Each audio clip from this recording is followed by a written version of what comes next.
Welcome to Martial Wisdom. Here you can listen to conversations on all kinds of topics related to martial arts. In today's episode, I'm welcoming back Ellis Amdur to the show. He's going to go into some detail about Aikido's history and background. Before we get started, please consider supporting this podcast by liking and sharing it. I'm also thrilled to announce that our Spirit Aikido online program now has over 215 videos. In some of the more recent videos, I covered defenses for headlocks and guillotines, and ways to work these into your live training with Aikido. Another option is to contribute any amount you like through the PayPal tip jar. Even small contributions are greatly appreciated. I hope you enjoy this episode. Now, on with the discussion. Well, I'm very excited to have Ellis Amdur back on the podcast. We're going to be addressing a listener question today about the lineage of Aikido and the history of where it comes from. So welcome back, Ellis. It's great to have you here. Good to see you. Yeah, excellent. Nice to be back. So I guess in terms of the question that I was asked was describe the history and the lineage of Aikido. And the first thing that came to mind, obviously, was the term Aikido itself. That it's a much broader term than most Aikido students believe it is. I know I was told originally that it was an art that was created by Morehei Ueshiba, and that it was basically the ownership of that family that had it. But as I came to learn more, and partially by reading some of what Ellis has written about the history of Aikido, it opened a lot of doors about understanding something more than just this was an art that one man created.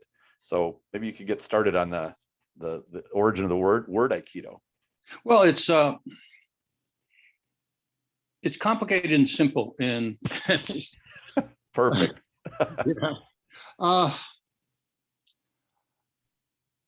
Okay, so there's a term ki. Ki is a quite old term. Ki is one of these terms that means innumerable things.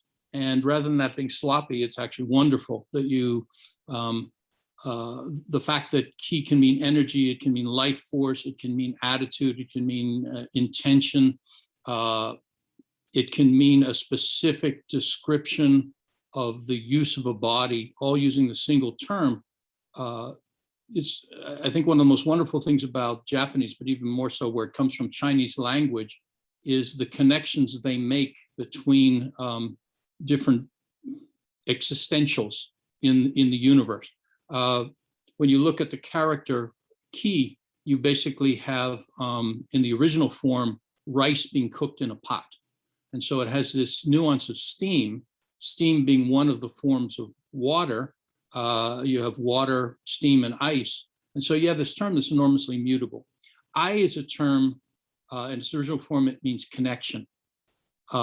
So connected ki, and connected ki is, we usually think, okay, that's a shout, like, hey, like that. But ki is any direction of your will in a way that affects another person and also simultaneously affects yourself.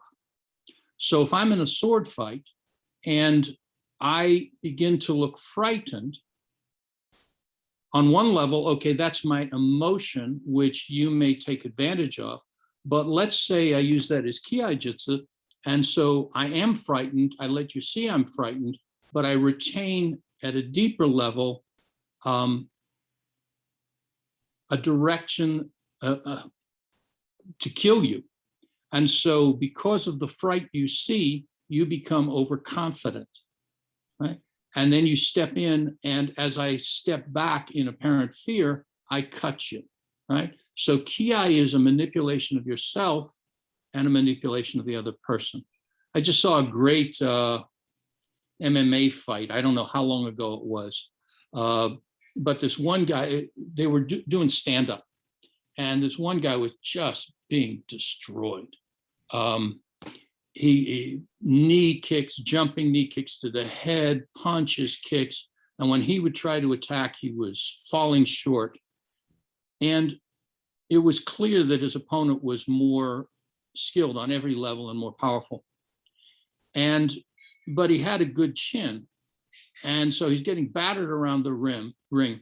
And then finally, the aggressor throws a left, and the guy drops to the ground on his hands and does a reverse spinning kick from the ground, and catches him right in the temple and knocks him out, like a perfect capoeira move. Okay. And, you know, it wasn't accidental. He used his lack of skill. He used the fact the other person was faster, more powerful, more skillful. All he had to do was survive not being knocked out, so that the other person became overextended or overconfident. Right? So that would be an example of kiai. Shouting in a certain way could startle somebody, but it also organizes yourself.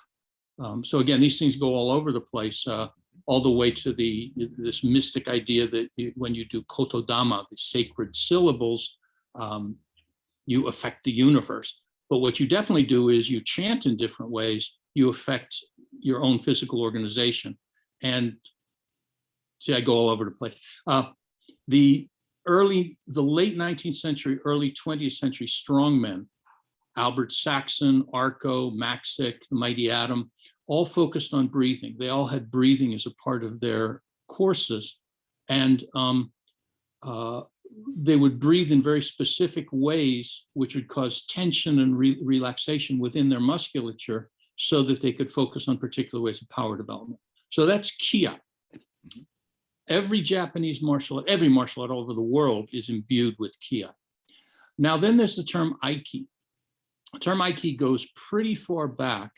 And, you know, I don't want to overwhelm people with a lot of language or over arcane references. So I'm going to refer people who are interested in going deeper into my book, Hidden in Plain Sight, where I go page after page on who started what when.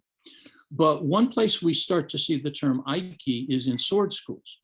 And so Aiki is the character's kiai in reverse. And what's interesting is in both Yagyu Shinkage-ryu, a famous school, and in Itto-ryu, they warn, don't let yourself be Aiki'd. So rather than being, I'm going to put Aiki on you, they were cautioning, don't let yourself arrive at a state of Aiki with another person.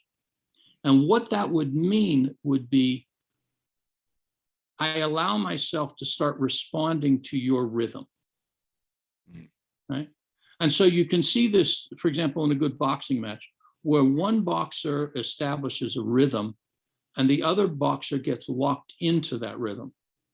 As the jazz critic Stanley Krauss said, boxing is the only activity when you get somebody else to participate in their own knockout.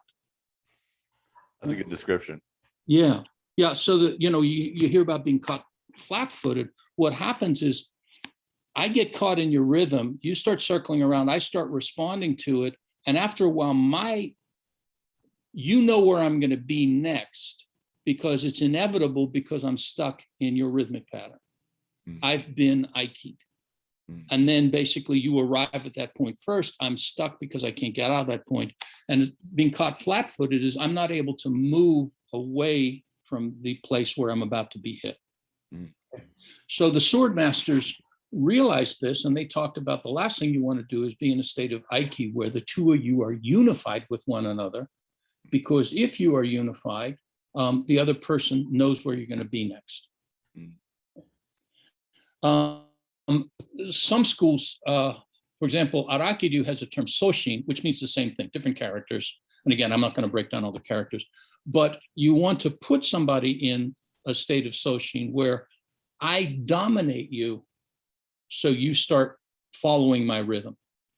And then at will, I break the rhythm, which I do something that is counter to your expectations. Now your intention is disrupted because you thought you knew your place. What you really knew was what I wanted.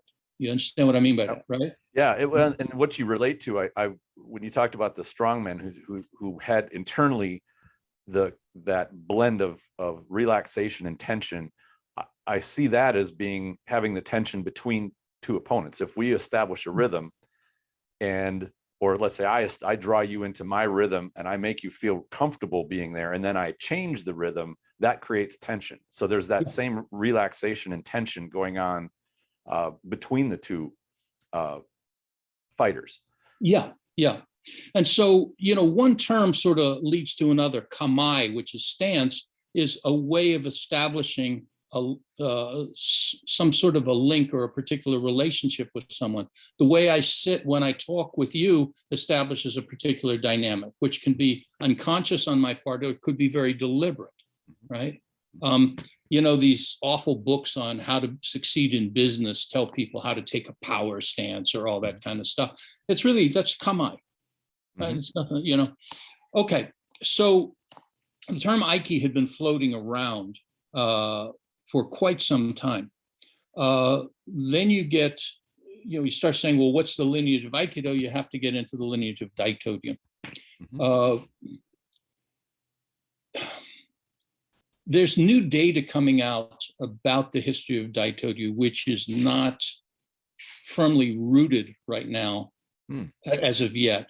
But it's probable in about 10 years, there's going to be some more concrete data about Takeda Sokaku, where he really came from, what he really learned. It's pretty clear there was no Daito Ryu before Takeda Sokaku. The very fact that a guy named Yoshida Kotaro, one of his students, had to teach him the proper name of the school he was teaching, because he had an alternative reading for Daito, which really didn't fit the kanji.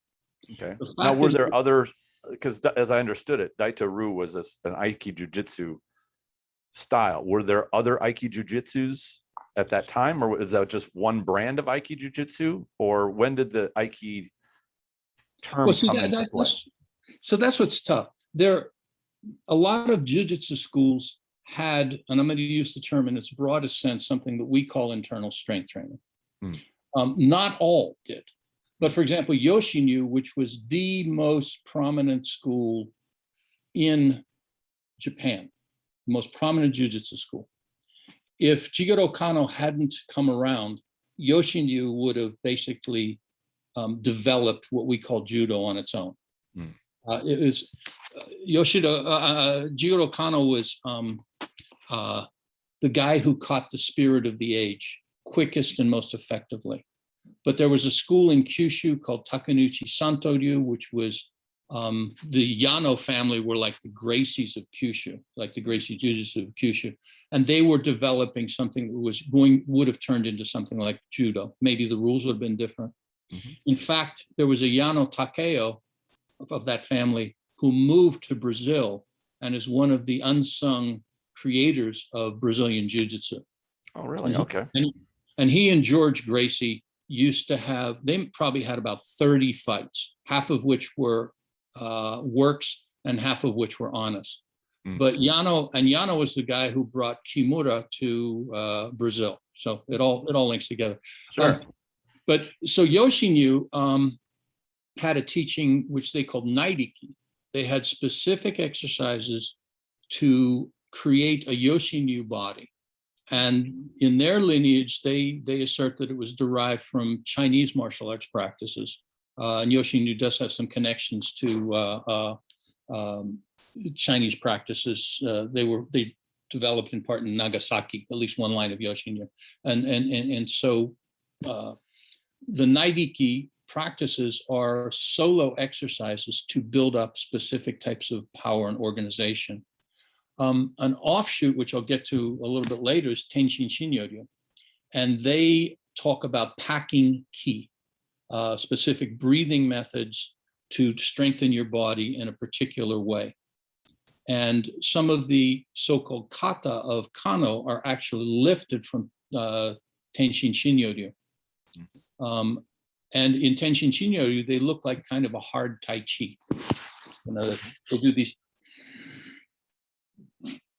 circling movements while breathing, so for example. So internal strength training was very common in different schools, sword schools as well. And that leads to, I'll get to in a second, Onaha Itto-ryu, and I'll talk a bit more about them because it's so important to this. So at any rate, there were many schools that had different types of specialized physical training. What makes things kind of hard to explain is, so the term Aiki Jiu-Jitsu was not, it's the first textual reference to it in a Daito Ryu context was a guy named, oh shoot, I'm doing one of my blanks, one of the most, Sagawa Kenmochi. I may have forgotten the name, but basically the famous Sagawa Yoshi's father, in his diary, where he was training with Takeda Sokaku in 1912, I believe, apply Aiki here. So that was the first reference we have to that. Daito Ryu was originally called Daito Ryu Jiu-Jitsu. Okay. So we come to, I don't want to recite Takeda Sokaku's whole history or anything like that, but what was very important to him was his training in Onaha Itto-ryu. And Onaha Itto-ryu is one of the most significant sword schools in Japan.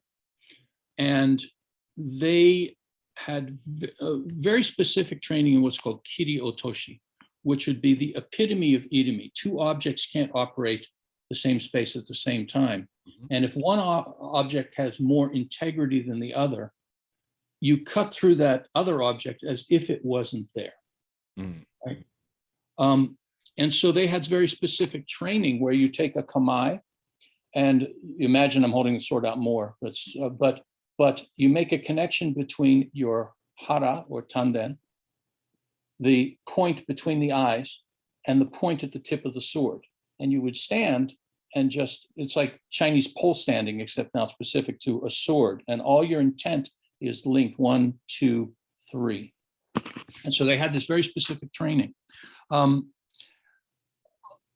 It's recently been more subject of discourse that the principles of Daito Ryu in the way that Takeda taught, not talking about the wristy twisty stuff, but the basic principles are Onaha Itto Ryu.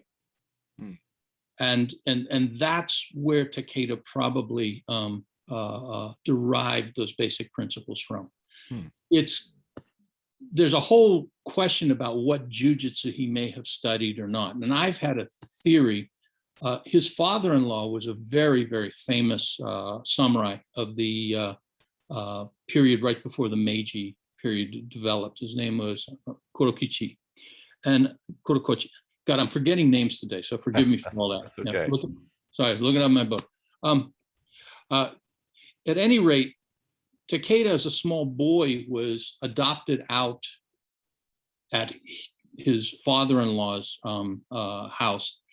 And among other things, he was a master of Inagami Shimyo-ryu, which is actually a jujitsu application of Itto-ryu principles.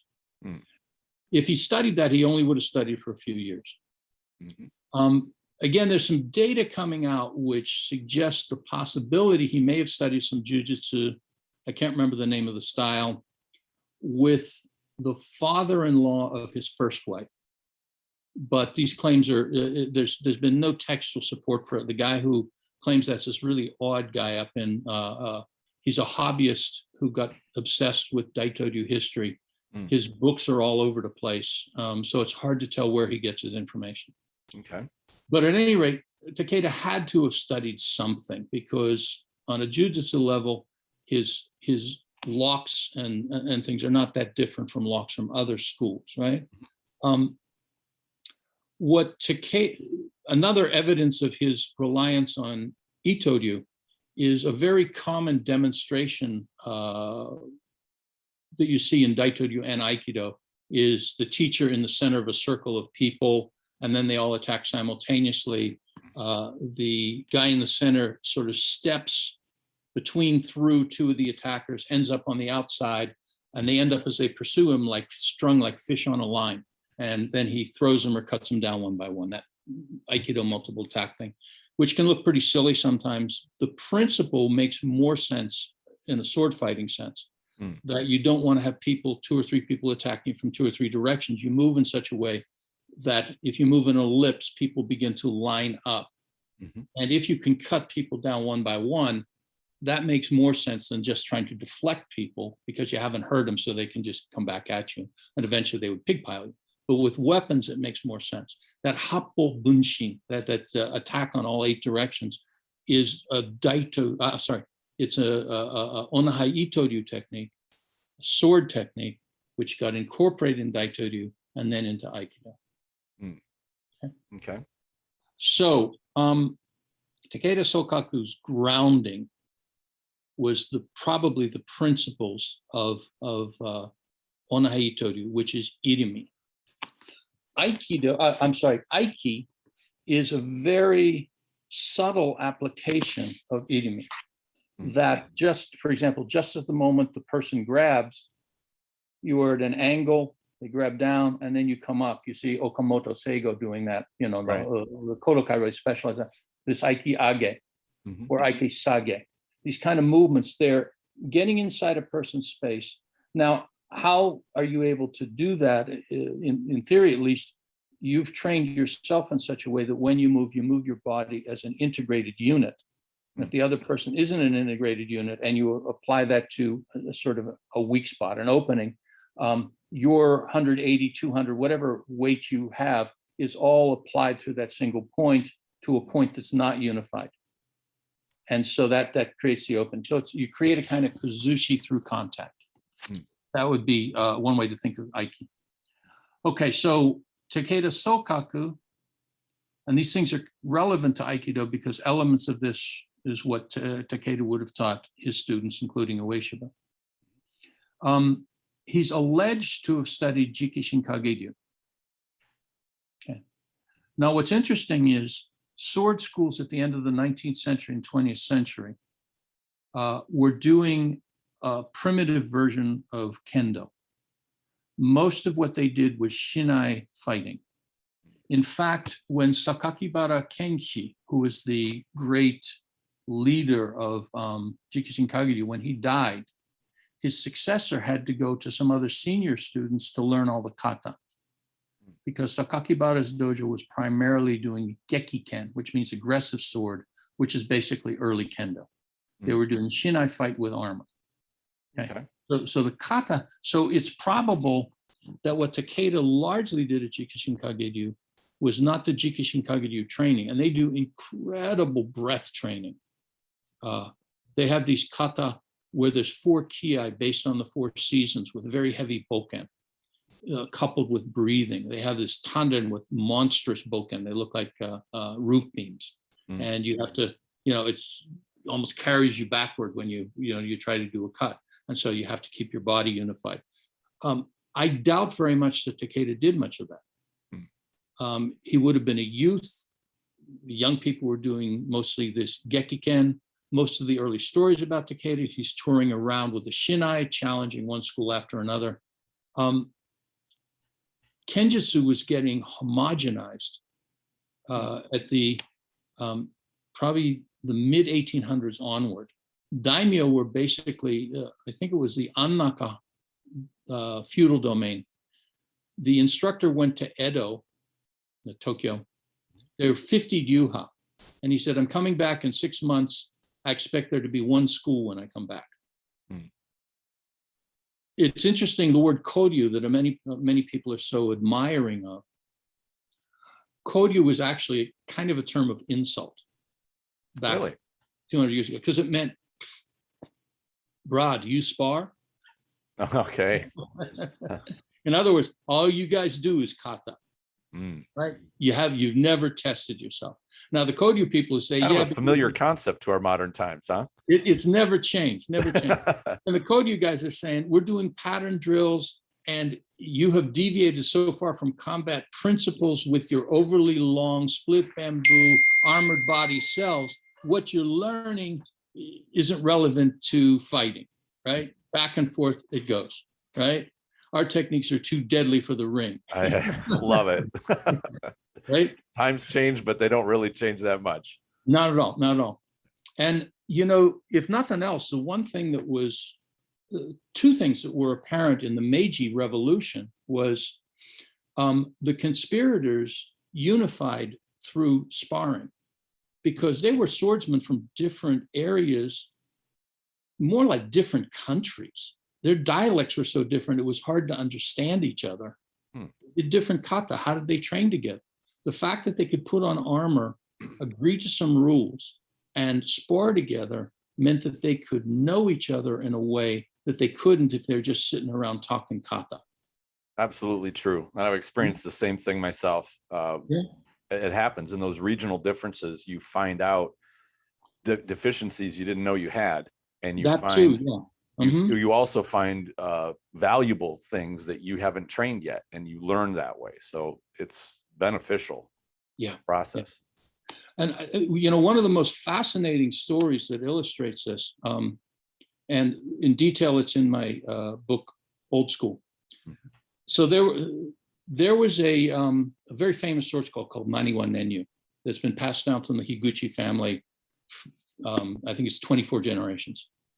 And a guy showed up. It's a long story, so I'm going to make it real short. A guy showed up named Honma Sengoro, really strong guy, and he challenged Higuchi Saratsuga, I think is his name. And they had a fight, Naginata against the Long Shinai, which was a draw. Okay. But Honma said, I was on the defensive the whole time. I'm going to show up at New Year's and I'm going to be your student. So he walks and takes a boat and all that to Higuchi's hometown. He's like a foreigner coming in the dojo. At that time, somebody from 50 miles away showing up at your dojo was like me going to Japan and showing up at a dojo. Who the hell is this guy? So they didn't just say, oh yeah, we heard about you. He had to spar with a bunch of people. And basically it was about a 50-50 draw. When he came to grips, because he had an Aikido Menkyo. When he came to grips, he would win through a combination of grappling and weaponry. If the Maniwa people could keep him at a distance, they would cut him. So he joined, but very quickly became the strongest person in Maniwa Nen-ryu. And he would accompany Higuchi wherever he'd go. He obviously had some kind of special skill, because one of the things that he used to do when Higuchi would bring him is he would get pinned down, face down on the ground by 4 people of the daimyo's retainers, and he would break free and get up. And then he'd say, and you say, oh, they're dive bunnies. They're not going to be dive bunnies for some foreigner, right? In front of their own daimyo, right? So he was either and both titanically strong and very well trained in a coordinated way. So the Maniwa people dealt with him because they're a family business. They're not going to make him their headmaster. What they did is they gave him what they call an Ein Menkyo, an eternal Menkyo. But it basically means your Menkyo is eternally elsewhere. Okay. So, and that was cool. That was a way to keep him, close, but not, you're not going to take over the family business. But not integrated. Right. And you're not a subsidiary either. Okay. Right? Ueshiba did the same thing with Hirai Minoru of Korindo in the 1940s, who was an expert already. And instead of saying, you're my Aikido student, it's like, you're my associate. And Hirai was the office manager for a while. Get that down the road. So at any rate, Honma had his own dojo. The Maniwa people were pretty conservative. They maintained their kata. They had a limited kind of sparring, but they were the same generation after generation.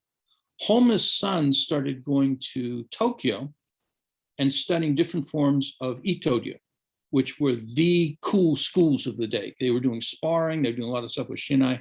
And so they were maintaining the old forms, but they're also bringing anything new they could bring back. Okay. And then, I can't remember the date, but there was a rebellion, a farmers' rebellion. It's still was early Meiji. But anyway, these farmers were feeling oppressed. They hired 2 ronin, and they basically drove the Imperial Guard out of this area. And the Imperial Guard— 2 of them? Yeah. And they're trained in Yagyu and some other things. And the guy who was the head of the Imperial Guard happened to have feudal domains, possessions, where Honma Nen-ryu was located. he calls the Homa guys to come and bail him out. And so the guys who were doing both classic and sparring ended up fighting this farmers' rebellion. And one of the Homa's top students engaged the deadly Ronin one-on-one and killed him, and basically won the day. So it sort of is a great example of a combination of concentrated pattern drill sparring and sparring is going to make the best fighter. Sure. Okay. I don't know how I even got over there. Oh, yeah. Okay. So there was this whole trend toward shinai practice in sword, okay, that developed into kendo as it became more and more codified. So one set of rules everywhere. Takeda Sokaku was definitely training that, practicing that, enacting that. He also trained some period of time of Hozoin-ryu spears. Okay. And these things can be, they still are extant, so you can see what the kata at least look like. Hozoin-ryu uses a long spear. They have a spear with a crossbar, which they use for trapping. Nobody's ever described Takeda using a spear with a crossbar. So whatever level of Hozoin-ryu he learned, either he only learned the beginning or he said, okay, I'm going to take what I can use and I'm going to use the su-yari when I spar with people. Takeda Tokimune remembers his father using a spear with Ueshiba using a wooden bayonet rifle, and his father defeating Ueshiba all over the place with the spear. Okay. So Takeda did Hozoin-ryu, and I think that would be the main things that he did. So what did he come up with? He came up with something he called Daito Ryu, and he taught different Daito Ryu in different areas, right, to different people. The best of the grappling, wrist twisting, joint locking Daito Ryu is the Shikoku Daito Ryu, which is sort of associated with the Takumakai from in Osaka. But the Shikoku guys are wonderful. Guillaume Erard has taken a bunch of films of the old teacher who had trained at Takumakai. He then went up to Hokkaido and studied with Tokumune as well. Okay, so there's, if I enumerate all this stuff, Takeda Sokaku studied sumo with his father, but then every young Japanese boy did, but his father was an expert at sumo. Okay, so he's got body-to-body grappling.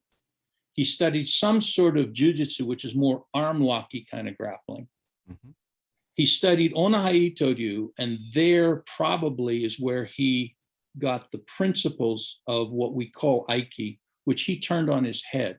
Whereas the Daito Ryu people are saying, I'm sorry, the Onaha Itto Ryu people are saying, don't let yourself get in Aiki.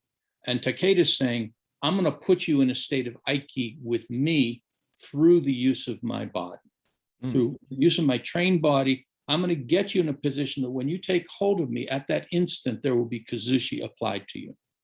And that would make sense if it's strategically bad practice to be drawn into Aiki. On the other side of it, you'd say, I want to apply that. I want to be the one that applies that.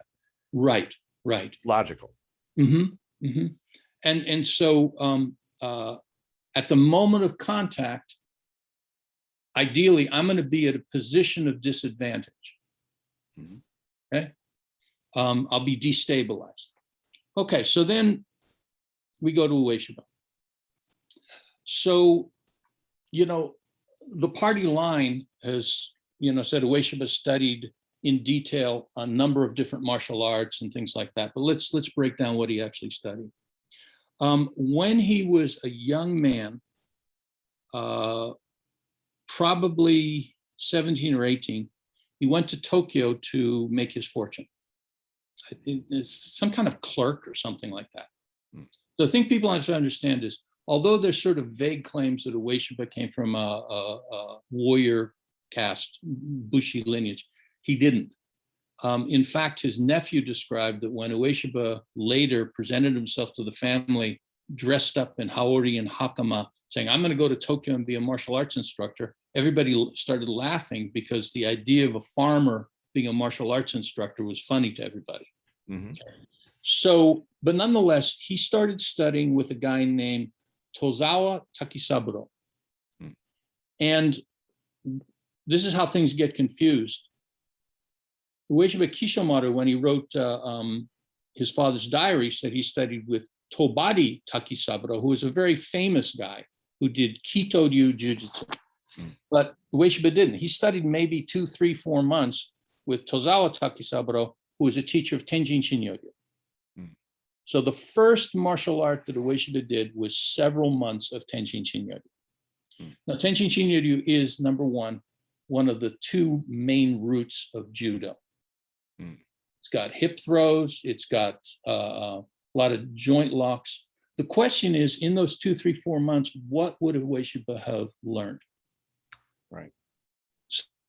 So judo, I'm not talking about how deeply. I mean, what would he have been taught? Mm. If he were taught kata, he would have been taught some, one can look up on the web, Tenjin Shinyo-ryu. You're going to see kata where, for example, a person is mostly in idori to begin with, on your knees, striking at the head, and then you'll be put like in a wakigatame. Mm-hmm. I don't know the order of their techniques, if they start with weapon against unarmed or they have unarmed against unarmed, but they're rather stilted forms which end up with a joint lock. Some of them end up with a strangle. Okay. What people don't realize, though, is the bonds and bounds between Tenjin Shinyo-ryu and judo were pretty permeable at that time. It wasn't a rigid separation. Mm. And so Tenjin Shinyo-ryu guys were teaching with Kano in the early days. They were doing Shiai as well. There was a lot more back and forth between the jujitsu schools and Kano. What happened, though, is young people, when they joined the school, found the Shiai a lot more interesting, and bit by bit, they started ignoring the kata. And a lot of another modern parallel. Yes, yeah. Gracie Jiu-Jitsu, people aren't interested in the Gracie self-defense, Mm-hmm. right? So similarly, a lot of the Koryu died. They tried to survive by participating with judo in the Shiai model, where everybody have a standardized Shiai model. People were doing Shiai back in the 19th century, but if I go to your dojo and you're, let's say you're Kid-Aikido, and I say, I challenge the dojo, you say, sure, come on in. Well, I'll walk the floor to see where the loose planks are and where the nails are sticking up, because you're not going to tell me. Right. And you're not going to tell me exactly what the rules are. You can say, come, and I'll take like one of the juniors. I'm going to find out what the rules are as I fight, right, as they go from one person to another. Usually they didn't do attending, but it might be the specialty of the schools. We do leg locks, so you're going to experience a leg lock. If you weren't prepared for them, now you're going to, right. Some schools focus on throws, some people focus on tackles, whatever. So the rules were inchoate from one place to another. Kano standardized the rules. So you say, we can get stronger, we'll play those rules. But the young people then aren't so interested in the kata.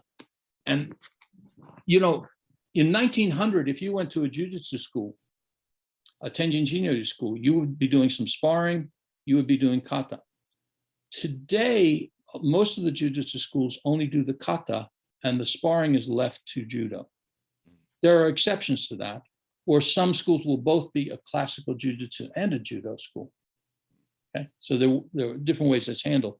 But my guess is that Ueshiba learned a couple months worth of rather stilted kata. And maybe it'd be, come on, young man, try me out. And might have been a little sparring going on, with the seniors. But it was very limited. Sure. Okay, so then Ueshiba joins the army. Contrary to hagiography, he did not see combat. He was a quartermaster.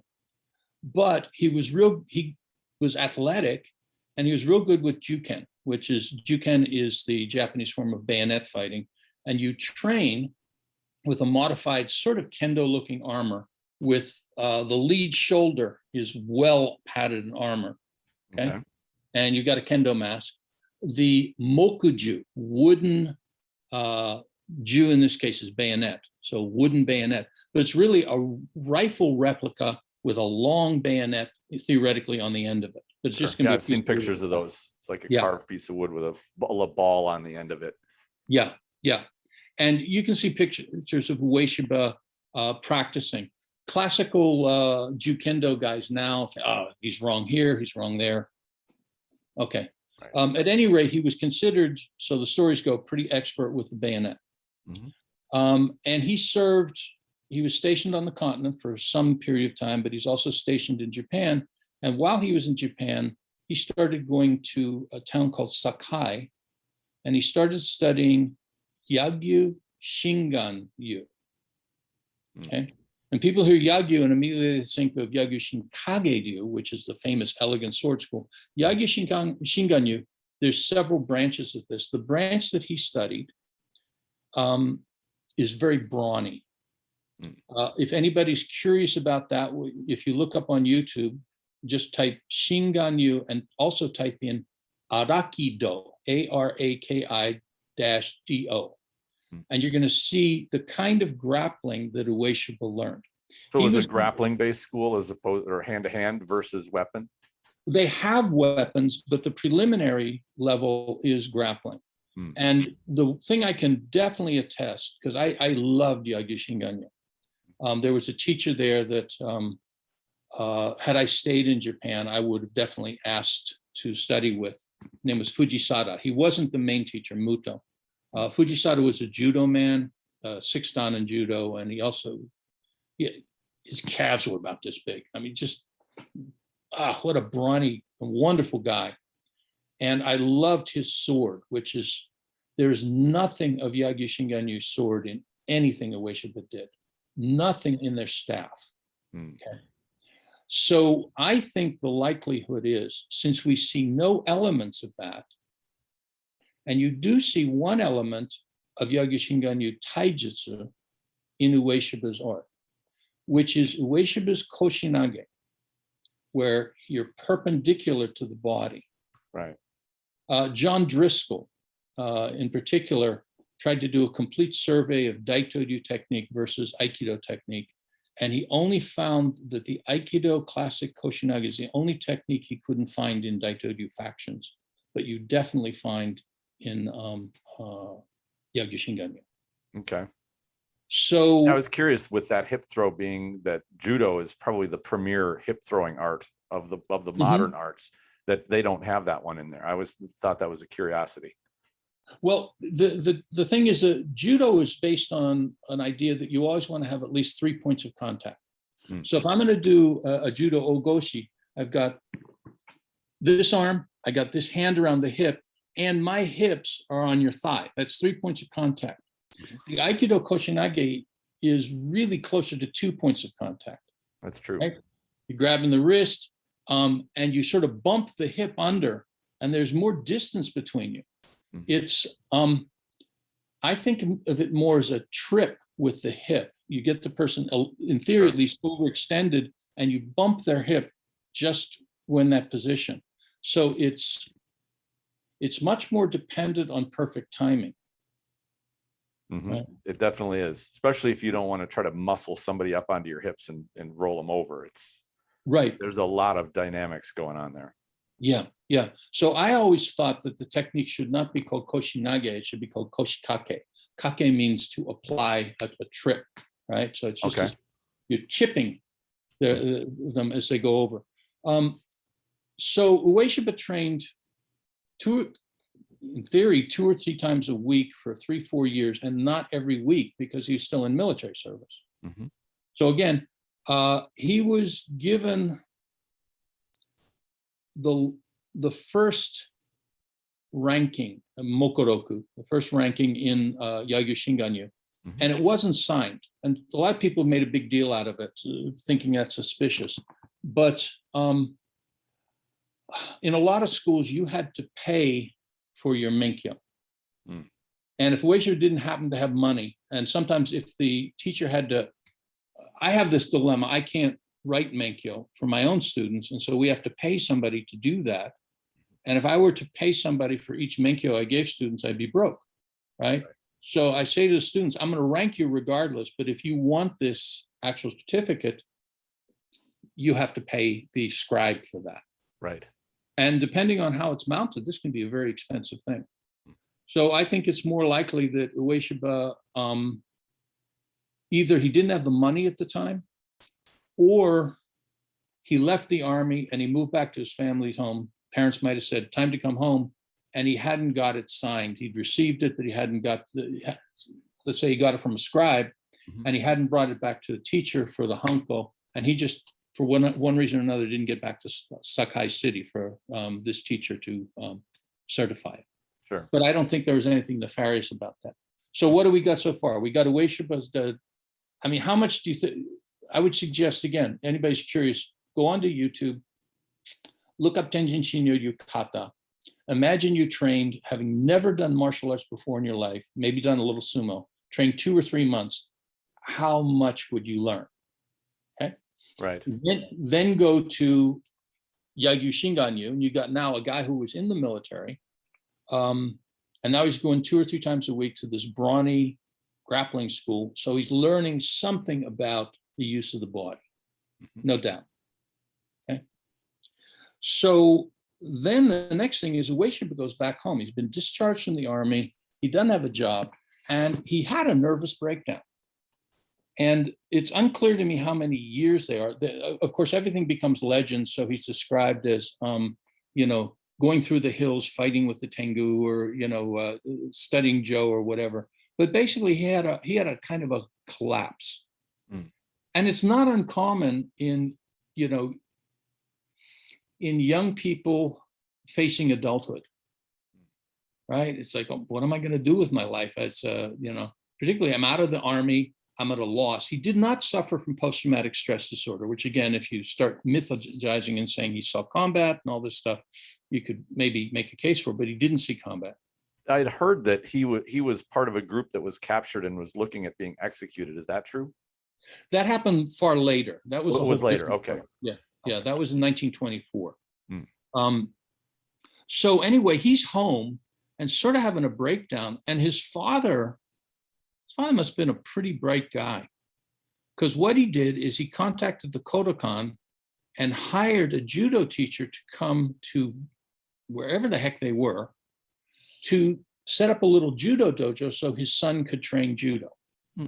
And so Takagi Kyoichi, eventually 9th dan in judo, great judoka, taught Ueshiba 3 months of judo. There was a dojo, Ueshiba, his nephew, Inoue, who was just a little kid, was part of that, and some other local people. But the thing is, when people make a big deal, it's, Takagi was a 9th dan. At the time, he was a 17-year-old shodan.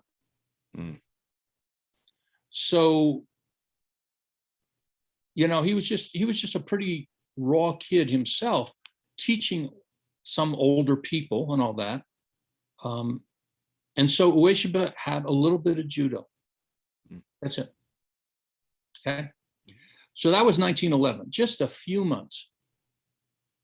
But at this time, so what do we got? We got a guy who's pretty physically powerful, has a little dipped and dabbled in this or that martial art, goes to Hokkaido, homesteading, all the rest of that, meets Takeda Sokaku in 1915, and then studied Daito Ryu off and on for 20 plus years.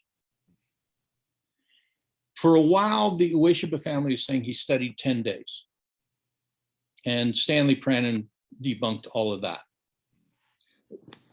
Takeda did teach 10-day seminars, very modern. I mean, it's amazing how modern Takeda Sokaku was. It was like you had a daily fee, he had everybody sign a book so nobody could later. Have you ever seen these seminars where, Sensei, could I have a picture? And somebody does a picture, and then later in their own website, 2 great teachers collaborating. Oh, right. Yep. And there you are with so-and-so. So Takeda Sokaku had everybody sign his what's called Eimeroku, which is a notebook of names. And basically was like, if I see you later teaching my stuff, your name is down here on 1902, you trained with me.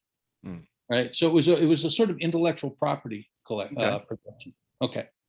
So the question is, and this is a hard question to answer, what did Ueshiba learn in total from Takeda? So the first thing is, the bulk of his learning we can see in the Noma Dojo photographs and in the form of Daito Ryu practiced by the Takumakai. That's in Osaka.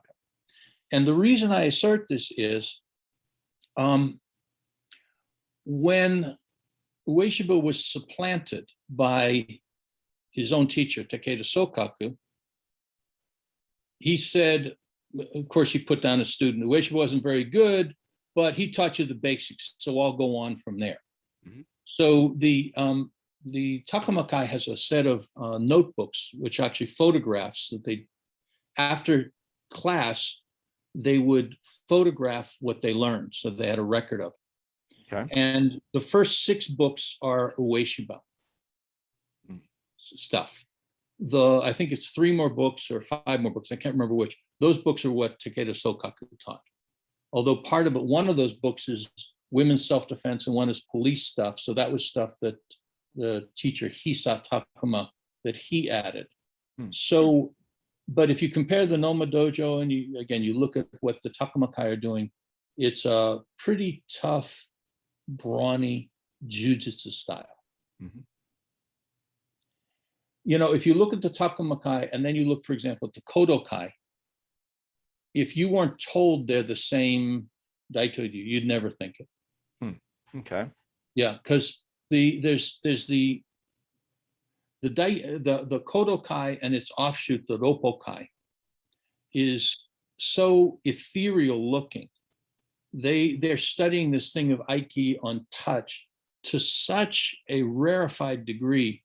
It certainly looks unbelievable to see it on film.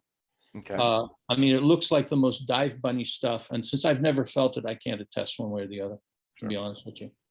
But it looks unbelievable that when a person's grabbed, they just collapse. I coined the phrase Aiki accommodation syndrome. And the way I think it works is, the one thing they said about Ueshiba was, for example, is he was titanically strong and expert. And what people said generally is when he grabbed you, it hurt. Just, you know, imagine somebody who's got an Iron Mine #4 hand grip level of grip strength, right? Only what, 3 or 4 people in the world have ever got the level 4 close. Okay. That level of grip strength, they grab you, and as Terry Dobson said, it felt like somebody ran a red hot wire through my arm. He said he screamed for one time when Ueshiba lost his temper and grabbed him. The pain was so great. So you literally were flinching to get away. Well, remember, nobody's explicitly teaching, okay, this is what happens, this is the effect or whatever. It's like watch and repeat. And so what are the students doing? Oh, this is the way I'm supposed to respond to my senior throwing me. And so you get a culture of people grabbing, putting kazushi on themselves to make the technique possible. Right.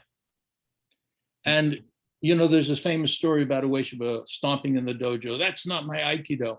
And people have tried to interpret this 75 different ways. Right. I think one of the easiest theories is he was observing people taking ukemi, putting themselves in a position to make the throw possible. It wasn't done with Aiki, ironically.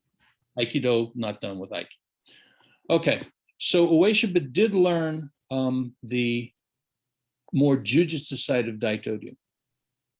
Allegedly, he also learned the more subtle side. And probably he learned that when Takeda Sokaku in 1921 visited him for, I think it was a 6-month period in Ayabe at the Omoto Kyo headquarters. Okay.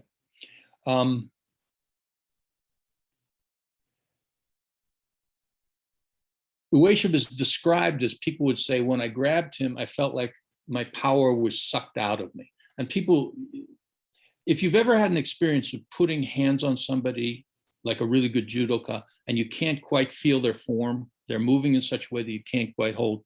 This is, I think, what we're really talking about, not some mystical having your power sucked away. I couldn't find their center kind of thing, right? And Ueshiba apparently had that skill. If he was as good as X or Y, I don't care.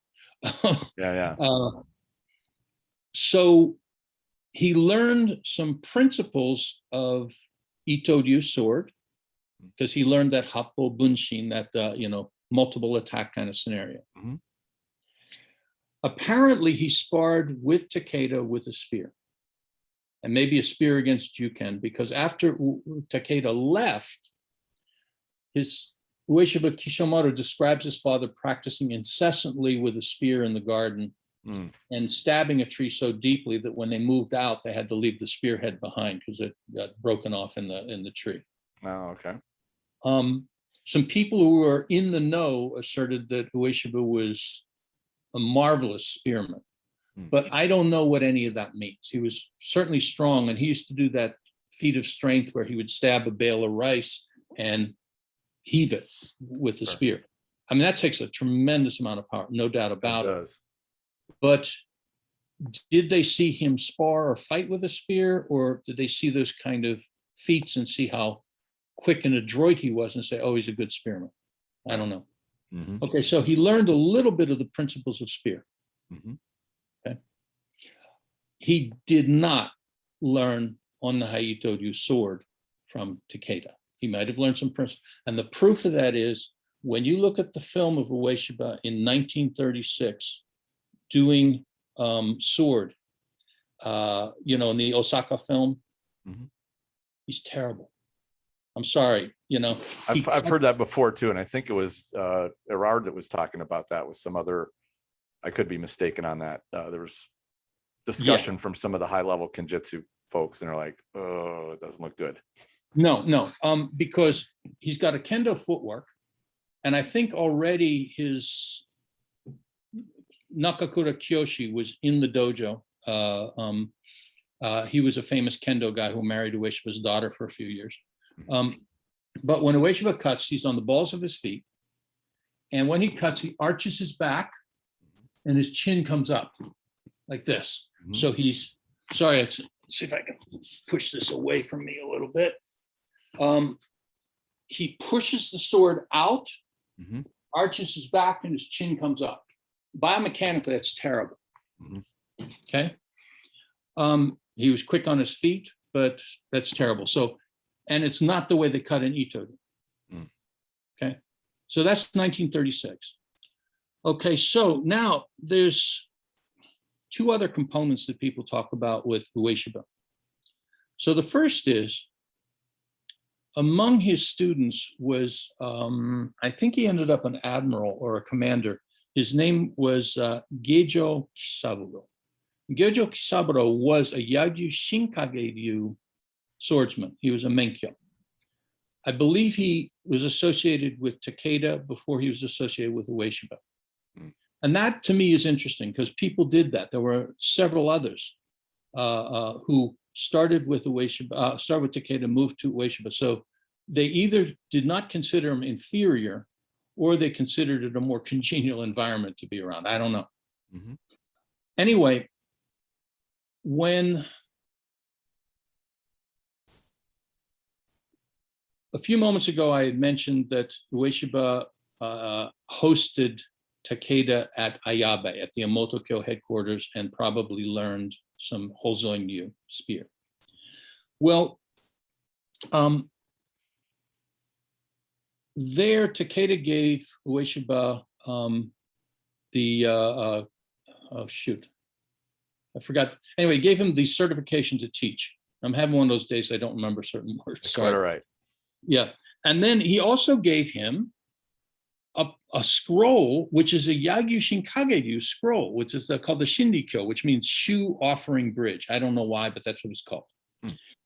And this is a portion of Yagyu Munenori, a founder of Yagyu Shinkage-ryu's famous book, the Heiho Kadensha. But it's weird. The scroll that Ueshiba got does not have all 5 of the basic principles that are in the original. It only has 3. It's use your fist as a shield, support your body with the front leg, extend your rear leg. These are 3 of the 5 principles. But there are 2 of them that are omitted. One is standing in hitoemi, which is like an exaggerated hanmi, and lower your shoulder to your opponent's fist, right? This way. Okay, those were omitted. It also records the first 2 kata of Yagyu Shinkage-ryu, which I'll come back to in just one second. The scroll is weird because it has, on the lineage, it has, I think, the first 2 founders of Shinkage-ryu, and then it has 12 generation teachers of sword in Aizu. It's all it says. Not the names, just 12 generations of teachers of sword in Aizu, and then it has Takeda Sokaku. There's no record of Shinkage-ryu being taught in Aizu. What's weird is some people say, well, wait, there was an Aizu Shinkage-ryu. Yes, but that was actually an Itto-ryu school that for some reason called themselves Shinkage-ryu. Okay, there's no record of Yagyu Shinkage-ryu or other close offshoots being taught in Aizu. And it's just odd to have a lineage where it says 12 unnamed teachers. Right. So the next thing is this particular document. I'm sorry, this gets kind of arcane, but it's trying to figure this stuff out. There were 2 main factions of Yagyu Shinkage-ryu, the Owari faction and the Edo faction. The Edo faction was almost extinct, was very obscure, and all the extant teachers anybody knew about were part of the Owari faction. So where would Takeda have gotten this? No one knows. He may have had a Yagyu teacher, a student, and just said, well, since I'm teaching him, I know what he knows. That would be the kind of thing some people would say. So I'm qualified to write this Menkyo. If you're my student, you're my student at everything. I've often felt it had kind of a symbolic meaning that he wanted to give Ueshiba something special. And maybe it was associated, he did Jiki Shinkage-ryu. And so he was, but that's just pure speculation on my part. Sure. At any rate, the reason it's clear that Ueshiba wasn't taught Yagyu Shinkage-ryu is when Takeda visited Ueshiba in Tokyo in the 1920s, there was a Fukuro Shinai in the dojo. For those not familiar, Fukuro Shinai is a split piece of split bamboo that is sheathed in leather. In the Yagyu style, it's red leather, red lacquered leather. And that's sort of the archetype of their school. When Takeda saw it, according to Tomiki, he just threw a fit. As in, what the fuck is this doing in my Daito Ryu dojo? This doesn't belong here. And it's like, well, wait a minute, you gave him the Shinkage-ryu Menkyo. But obviously, whatever it meant to Takeda, it didn't mean Yagyu Shinkage-ryu with a Fukuro Shinai, which is what they do all their practice, or most of their practice with. Right. Okay. So, but the Yagyu Shinkage-ryu Kata are kind of odd to some people because they're actually chains of sub-kata. And I could look at my notes, and one has like 7 sub-kata chained together, and you could break each of those out and have a 2 or 3 technique form, but they're chained in 2 long sequences of, I think, 7 or 9 of these sub things. And Ueshiba later was teaching 3 of those sub forms. Okay, so let's see. He taught forms that Higetsuchi studied. I think that Shirata studied at a different time period, called Shochikubai. And that's pine, sho, chiku is take or bamboo, and bai is plum. It's one of these lovely symbolic things. And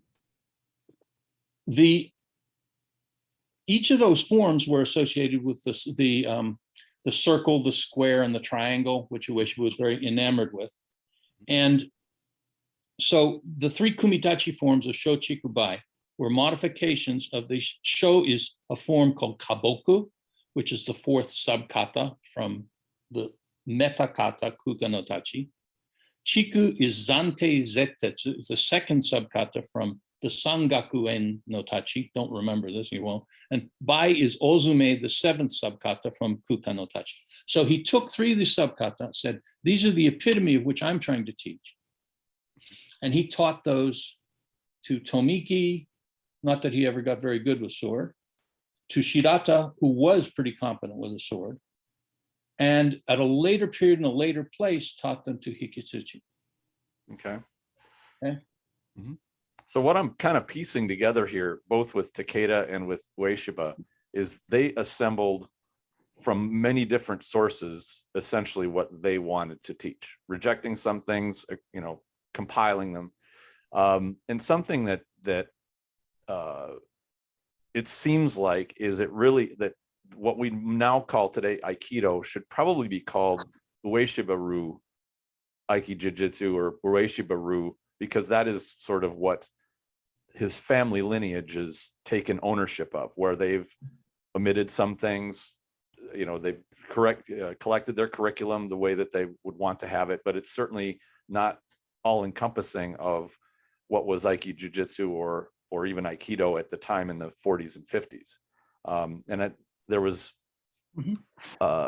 as I understand it, the term Aikido was not something that Ueshiba or the Ueshiba family invented themselves. It was around, I think right around the war or slightly post-war, there was an attempt to describe the Japanese arts that were not Aikido, that were not sumo, and they kind of had this umbrella term that they called Aikido. And I can't remember, I remember reading about this, but I don't recall the details of who was the brainchild behind, how about we just put a umbrella term for everything that's not well defined already.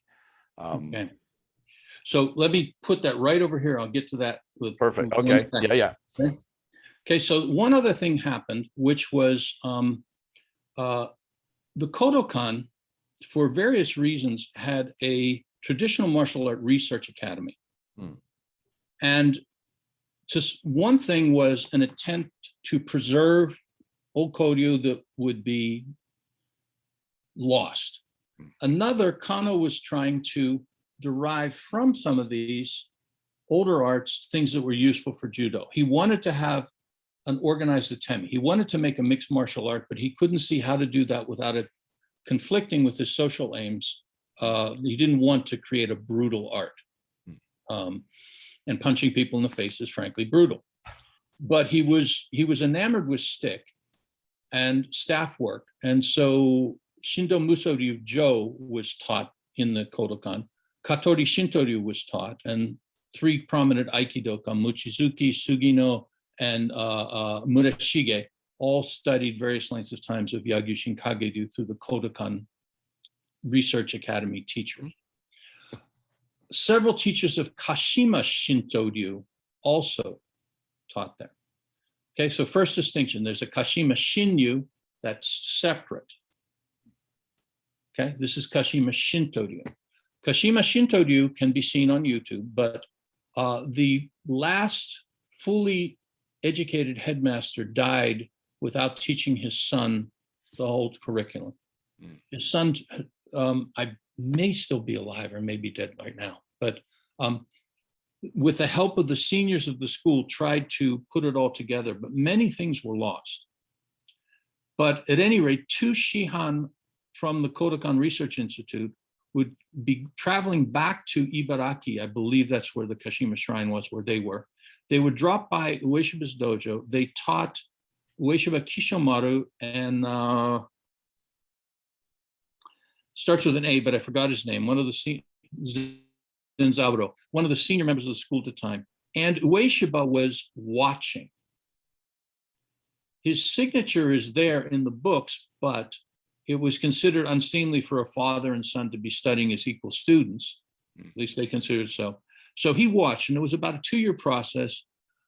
I don't think that, with no disrespect, I don't think Kishimaru sensei learned very much because there's no evidence of Kashima Shinto-ryu in his sword movement. But Ueshiba took some of the basic kata and he started teaching his version of those kata up at Iwama. And the basis of some of those kata are the basis of Iwama sword kumitachi. Okay. I'd also heard that Saito put together a lot of the katas that Iwama has as the core part of the curriculum. Did he? Particularly with the jo. Okay. That Ueshiba would say, hey, bap, bap, bap, bap, bap. And Saito would remember that, he'd codify that, and he'd make a pattern drill out. Okay. Yeah, Okay. that's what I'd heard is that, and I didn't realize, or what was explained to me was not Joe specific, but that Morehei did not teach, and he just used the stick, and Saito was trying to sort it out and figure out a way to remember everything that he saw, and that's why he codified in Right. those things. Right. Okay. So the last thing about the Kashima Shinto-ryu sword to remember is, while Ueshiba was teaching people in Iwama area a sword that was somewhat derived from Kashima Shinto-ryu movement, Aikified in Ueshiba's way, he was simultaneously or in parallel teaching the Sho Chikubai, the pattern drills derived from Yagyu Shinkage-ryu, to different people. And it may be he thought different people needed different emphasis, or I can put the same principles in different forms, and that way it's less boring, because you don't have to do the same thing all the time. I don't know. But so he was, and Sugino Sensei said that Ueshiba used to look at different martial arts and say, oh, but in Aiki, we do it this way. So in other words, his main art was Daito Ryu. He would look at others and say, oh, I could use this, this, and this, and that'll contribute to my Aiki. Okay. Okay, last point. Let's take the Jo real quick. Ueshiba started with spear, bayonet, then he did spear. Allegedly, he was doing bow. He was doing a longer staff for a while. After the war, in particular, he started doing more with the Jo. Now, there are three aspects to staff. The one are the forms where you grab on and are thrown. Ueshiba stated to Kondo, I learned these from Takeda Sensei. So the grab the stick and be thrown is a derivative of Daito Ryu. Okay. Number two are the kumitachi, and these are Saito, but other teachers as well, having cross sticks with the Ueshiba, remembering that pattern drill and codifying it. The third thing is the solo form. And with some variations, different teachers in different locale do the solo forms differently with a different number of counts, but it's all pretty much the same. And there's a faint possibility that Ueshiba got his inspiration from this from hanging out with people of a school called Kukushinyu, which gets real mucked up because there's a whole Bujinkan Kukushinyu, but the Orthodox Kukushinyu, now called Kukumashinyu, still exists in Japan. A really good school, got very interesting technique. And very atypically for Japanese martial arts, they have a solo form with the stick. And some of the movements are like harai movements like kind of spiritualized movements to sweep contaminants out of a dojo. Okay.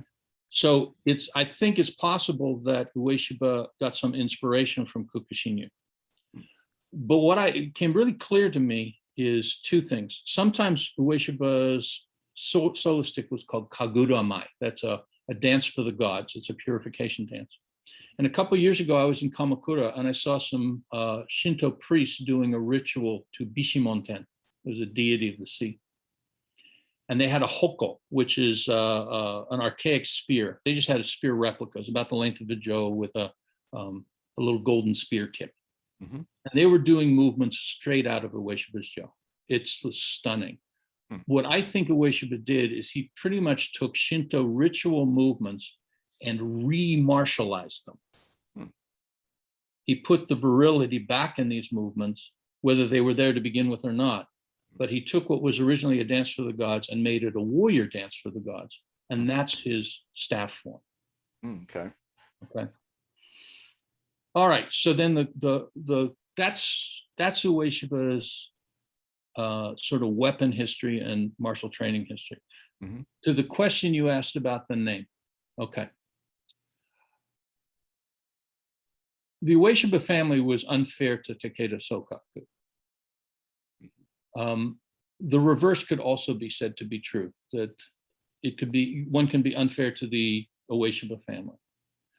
But the first thing is Ueshiba Morehei was teaching Daito Ryu, which was originally called Daito Ryu Jujutsu.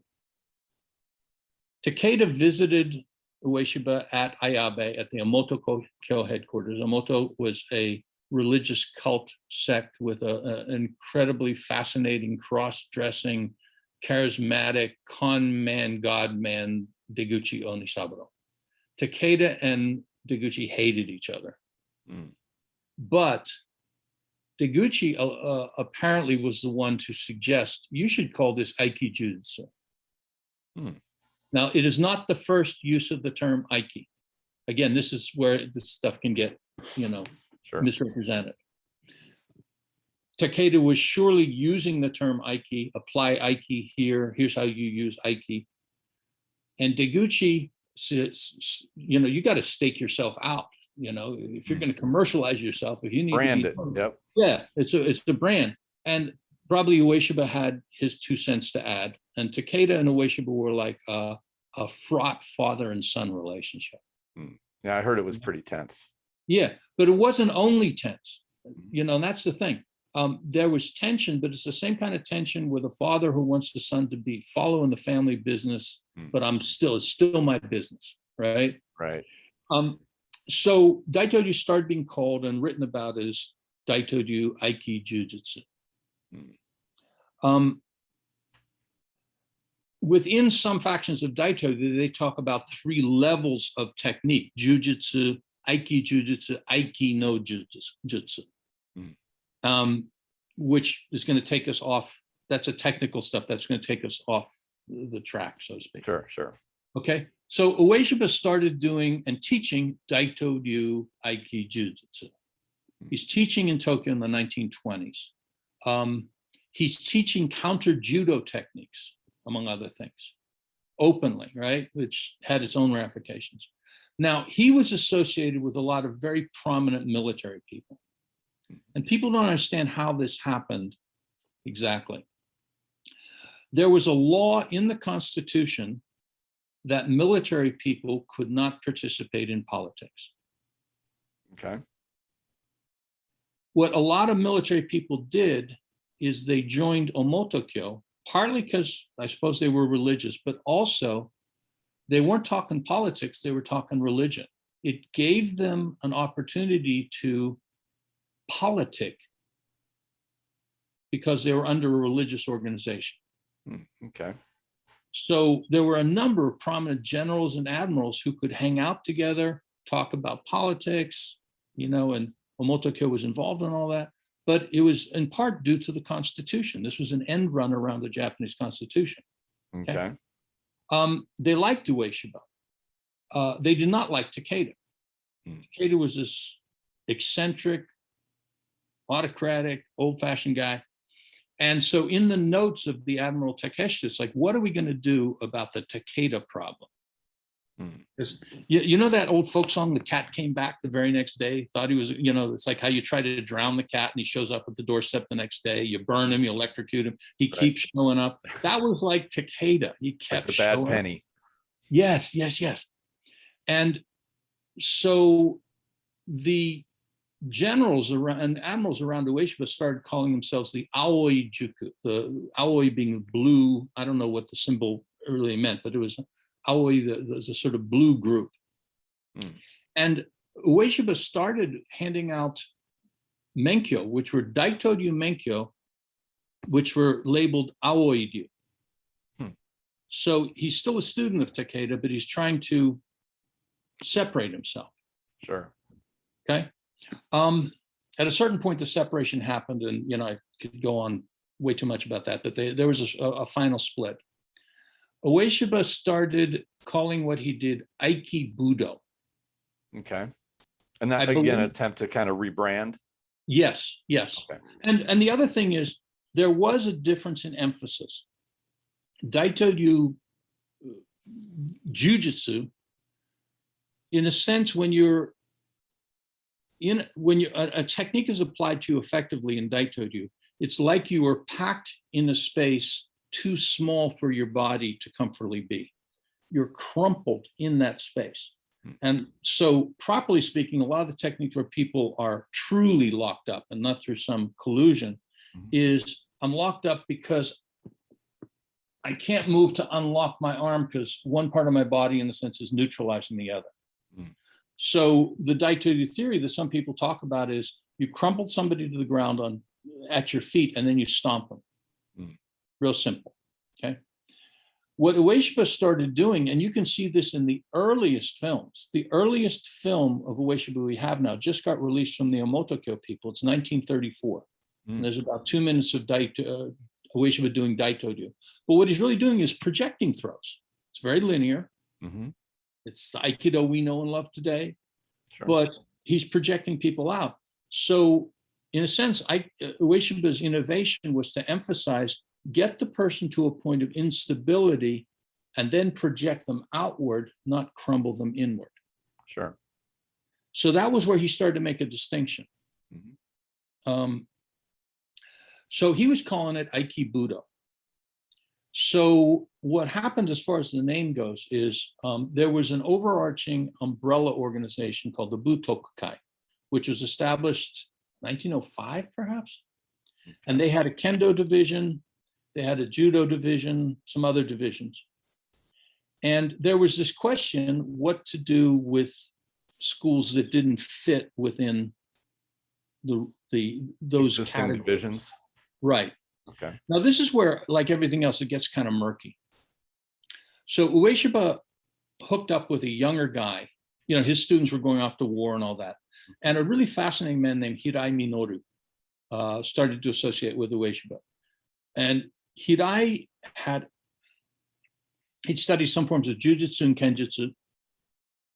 And allegedly, in a kind of parallel evolution, ended up with a school similar to what Ueshiba's techniques were.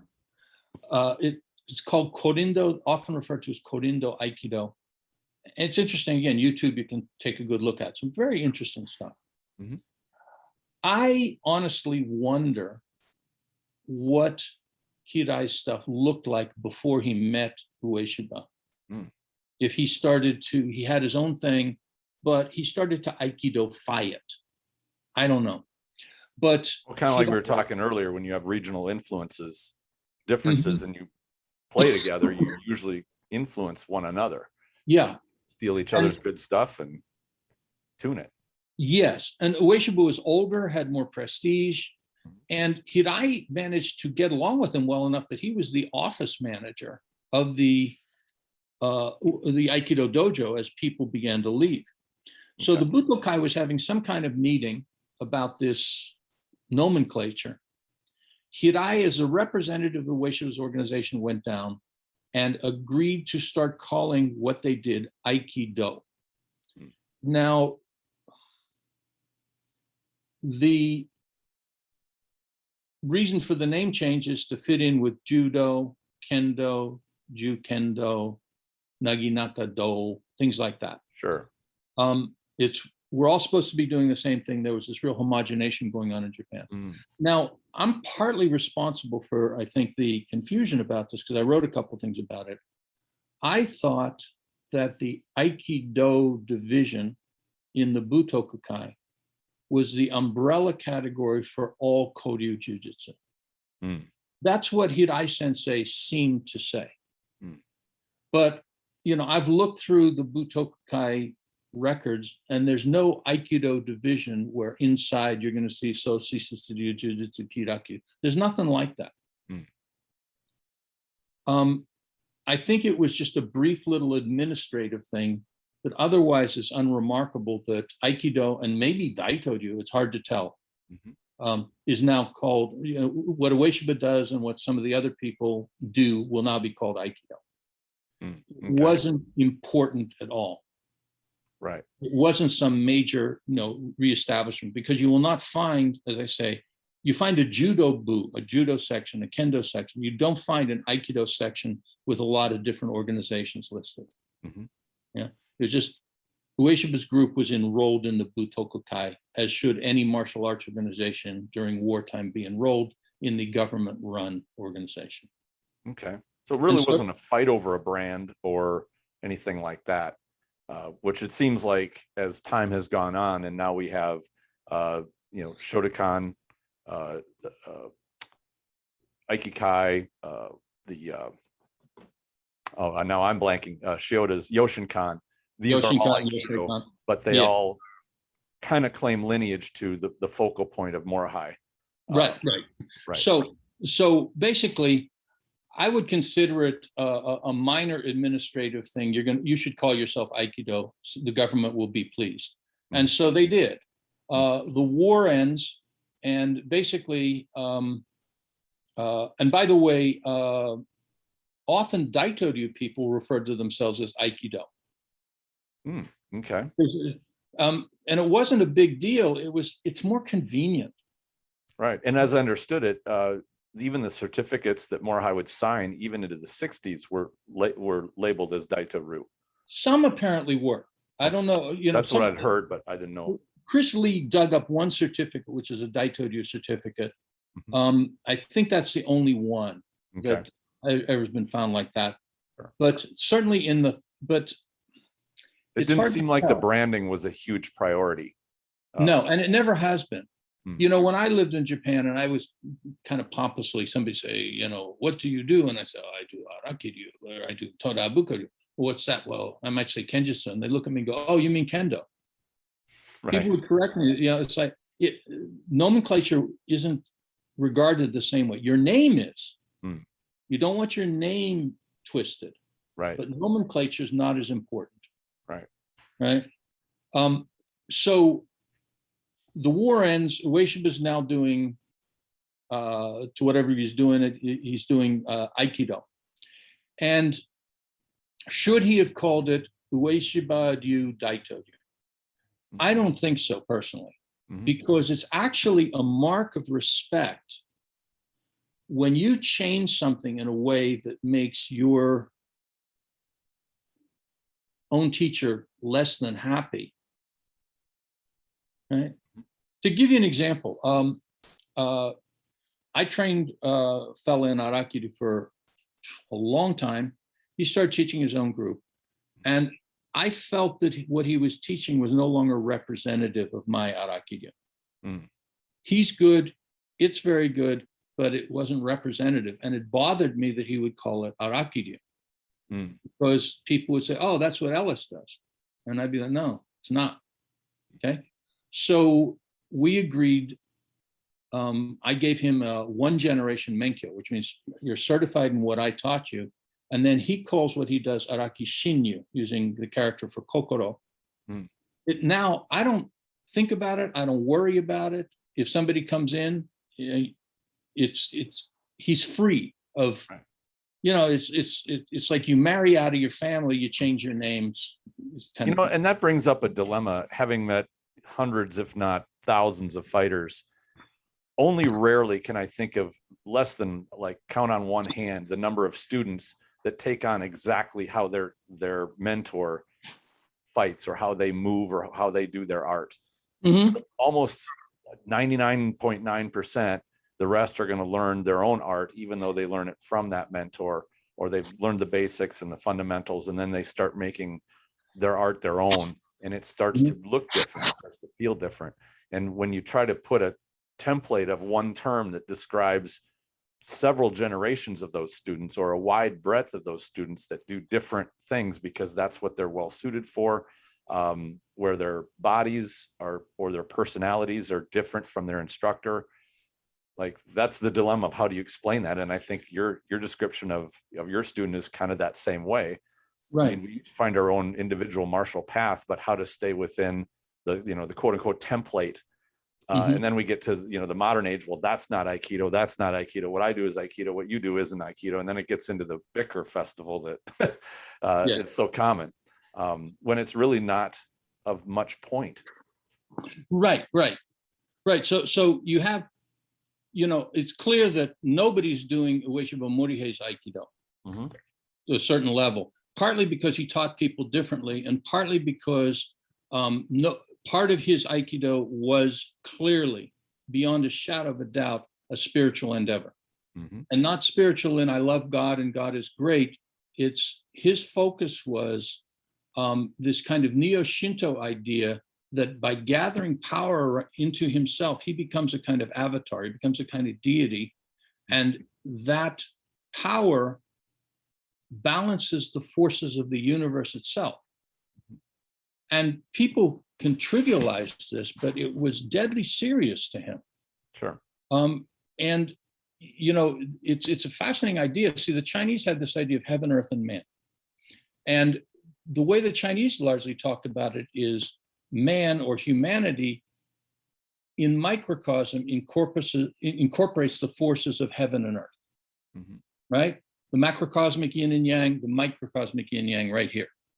But what Ueshiba following Deguchi did is they made man a third ordinal force. So there's heaven and earth, which can be in division, and through the force of humanity, properly trained, properly through ritual practice, heaven and earth are organized. So when Ueshiba was talking about harmony, he wasn't talking about, gee, Tristan, we're getting along great today. Yeah, I'm a good time, or any of that. He was talking about balancing chaos in the universe, the participation of the properly acting human is to set the forces of the universe in order. As a corollary to that, peace may reign on earth and all that, but that's not the way the issue is framed. Sure. So when people sort of cut that out, they've cut out Ueshiba's Aikido. Simple as that. Yeah. Ueshiba was enacting, in one sense, he would keep a lot of Daito Ryu stuff to himself and didn't teach his students that, perhaps on the steal the technique. If you're paying attention, you're going to get it. And also by holding something in reserve, I'm always better than you. You know, the petty. That's a very old school samurai attitude. Yeah. Yeah. So was he being petty, or was he basically saying, you know, if I spoon feed you this, you're not going to learn it anyway. You only learn this through struggle. So are you paying attention? Well, and I think during his lifetime, he was at the cusp of two eras where, you know, up until his midlife, prior to that, a secret you knew that nobody knew you knew could be the difference between you living and dying.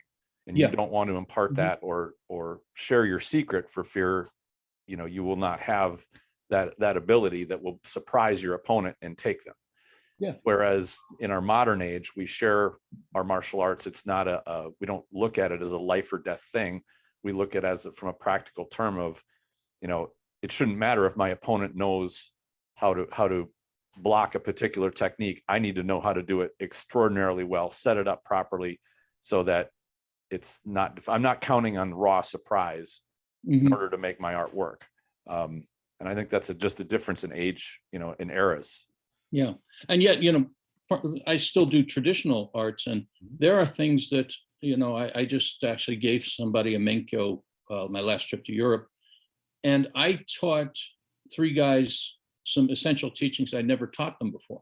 And I have kept them myself, and I would never teach publicly. Not because, oh, if you have stabbed from this angle, something magic will happen. It's not like that.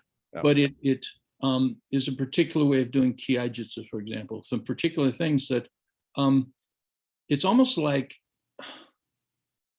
it would cheapen them to talk about them publicly, because the persons who figured this stuff out did stake their life on it. And it's sort of like, hey, excuse my language, this is how me and my wife fuck.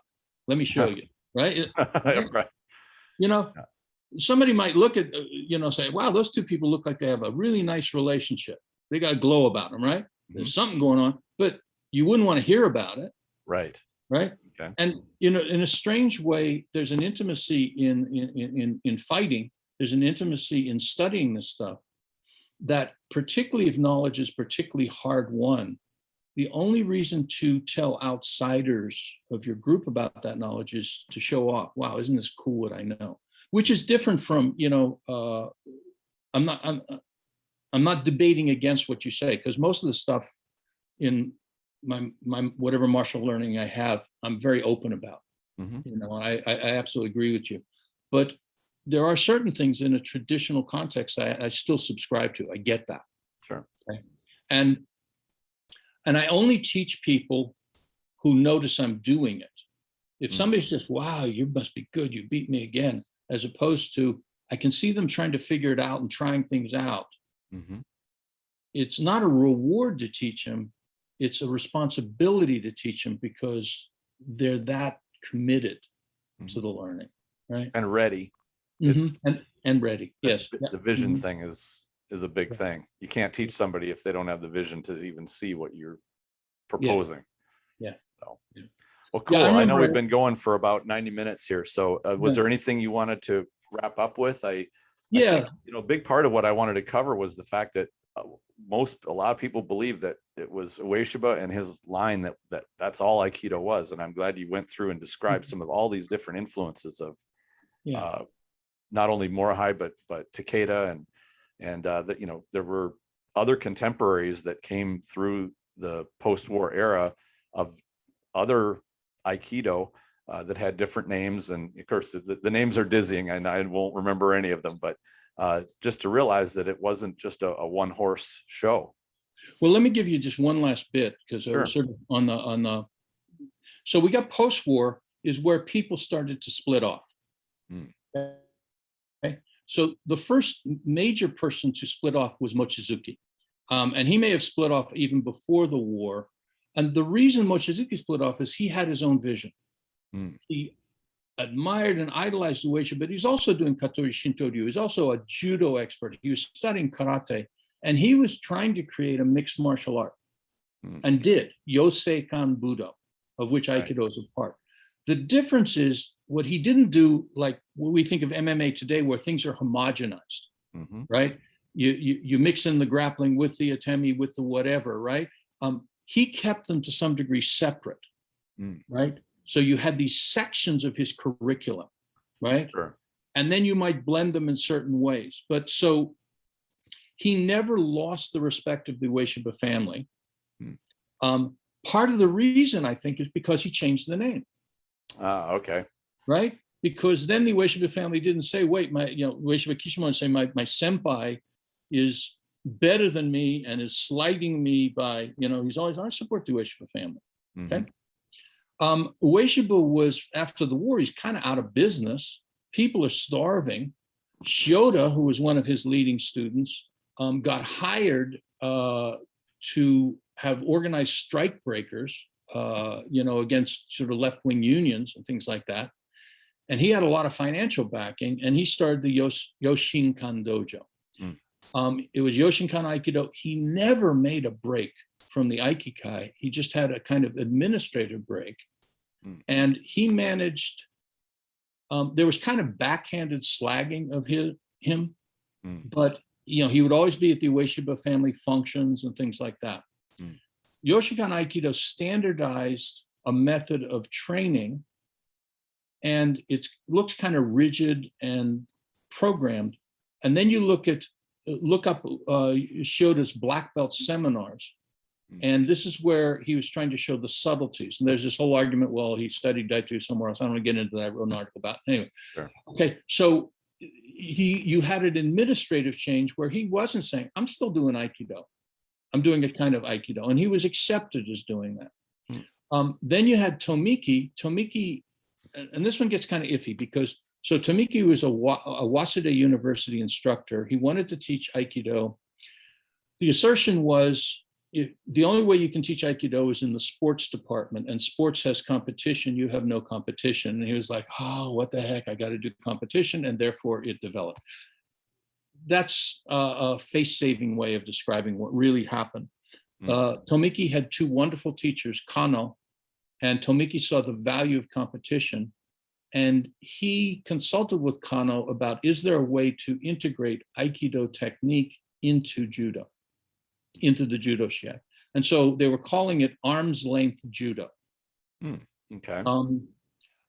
He got considerable pushback from other judo shihan.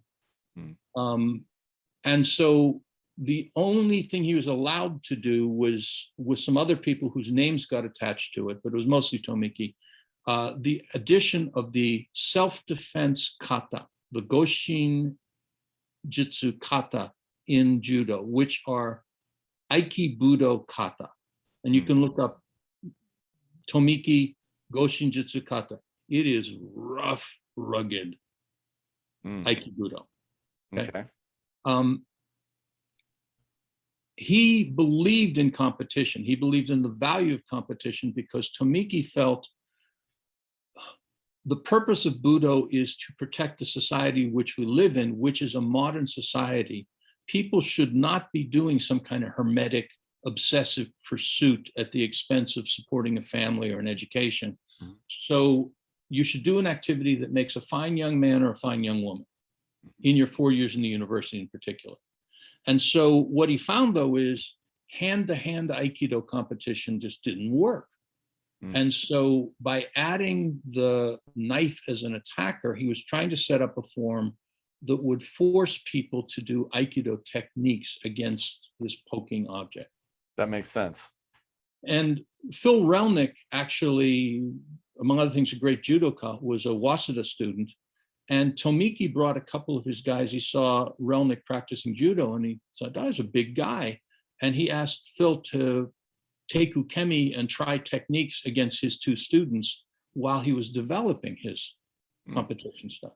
Okay. So the Ueshiba family was really threatened by Tomiki doing competition because there was this phrase, there's no competition in Aikido and all that. And so Doshu Kishimaru explicitly said, if he called it Tomiki-ryu, there'd be no problem. Okay. It was that he called it Aikido, and it's conflated with what we do, even though allegedly it's against the principles. Okay. Right? Then you have Tohei, who split off because he felt that his method is the method everybody should follow. And it's like, so there's Tohei's style of Aikido, right? But that it's everybody comes from Ueshiba and either administratively was doing something different in organization, or they were doing something different in their physical sort of manifestation. Sure. The only one who is really slammed as that's not Aikido on the official level is Tomiki because of the competitive thing. Okay.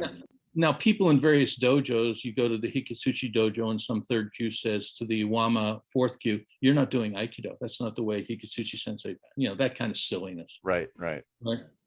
But otherwise, it's kind of understood if you're going to split off organizationally, you've got to distinguish yourself and distinguish the name. Right. As one final example, Hakuhokai. There was a guy who studied with the Takumakai and then studied with Tokimune. He had disagreements with the Takumakai because when he came back from Hokkaido, he was doing things a little different. He brought sword back. Okabayashi was his name. And so he started something he called the Hakuhokai. He stopped calling it Daito Ryu so people wouldn't give him any grief about that's not Daito Ryu. Sure. So there's profound elements of Daito Ryu. A lot of it is Daito Ryu. But so you change the name, so just shut up. Let me do my practice. It's got nothing to do with you. Yet another modern parallel. Right. Kind of get over yourself, stop complaining, and just practice. And, I do find bickering over ownership just to be kind of I don't know, it's disappointing. It almost seems like a pointless distraction, and it almost seems like it's meant to feed the ego. Like my school, my teacher, my art is superior, and we own this, that, or the other. And at the end of it, it's really fighting art goes back thousands of years, and nobody can really claim much ownership over just about anything. And to try to brand it, package it in a nice slick plastic box with a cool name on it seems like a more modern interpretation of looking at a fighting art. I don't know. I don't like the pettiness that seems to come from that kind of a viewpoint of an art. Yeah. It's I mean, if I can train with somebody from another system, I can learn something. At a certain point, somebody from my own system could say, you have changed things so much.